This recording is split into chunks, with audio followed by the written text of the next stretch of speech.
JJ Bailey here for Baseball STL and the KMOV Sports Center. Talking baseball on a very, very cold Thursday. We've got a couple more spring training storylines for you to follow. A lot of these are probably going to work themselves out, and we're just talking to talk, but if you're ready to think and talk baseball, here's a couple more things to consider. First thing, Shelby Miller. Story of the first half, finished third in Rookie of the Year voting, had an absolutely stellar start to his season. Postseason, nowhere to be found. Pitches one inning, gives up a home run. He's kind of that awkward storyline of October. Where did he go? Well, in the second half, he had begun to trend downwards. He had given up almost as many hits, runs. He had tied the amount of home runs he'd given up, walks, doubles. He was getting closer to his first half numbers, and he'd only faced about 70% of the batters that he had in the first half. His fielding independent ERA was up. His whip was up.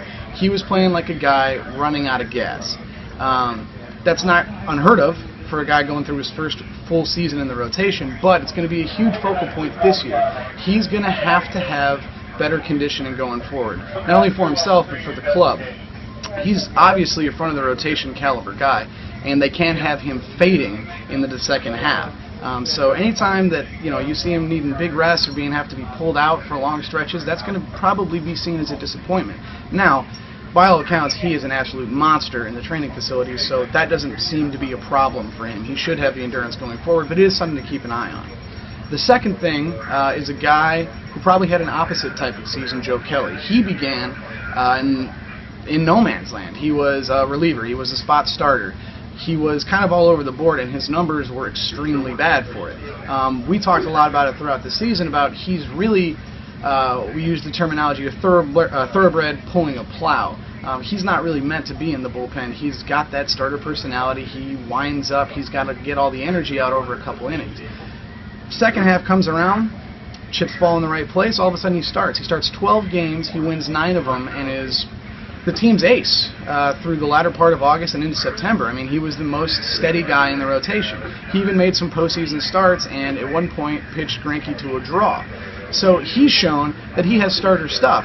But now we're going back into spring training, and you've got Wainwright, you've got Waka, you've got Miller, Garcia, Lynn. All these guys are there, so Joe Kelly finds himself in the exact same position 1 year later. So that's going to be an interesting storyline, is where does he go? Because we know he doesn't fit well in the bullpen. His numbers just don't support that. But does he have the stuff to maintain a season-long starting campaign? Well, that's something that they're going to shake out in spring training, but it's something you can debate. Final thing, Matt Adams.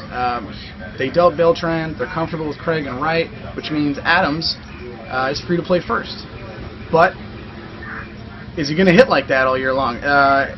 No matter what predictor you use, some point to absolutely not, some point to him being a 30-40 home run guy. That's going to be the biggest storyline, because you got Craig out and right, and if Adams gets figured out by Major League pitching over the course of a full season, you got to bring Craig back in. You can't afford to leave that hole. Now, Adams has about a 25% strikeout rate throughout his career. You go all the way back. His power is there all the way through the minors, so home runs aren't going to be a problem. But strikeouts might be. He faced some shift trouble in the playoffs. It looked like he was going to be able to handle it, but again, it's too small of a sample size to really know. You know, all of his power is pull, all of his home runs were right, center, and over, and generally when he hit it to center field or left, it was a pop-out. So that's going to be a big thing. Right now, he kind of projects to be like 270, 280, 30 home run guy. That's awesome.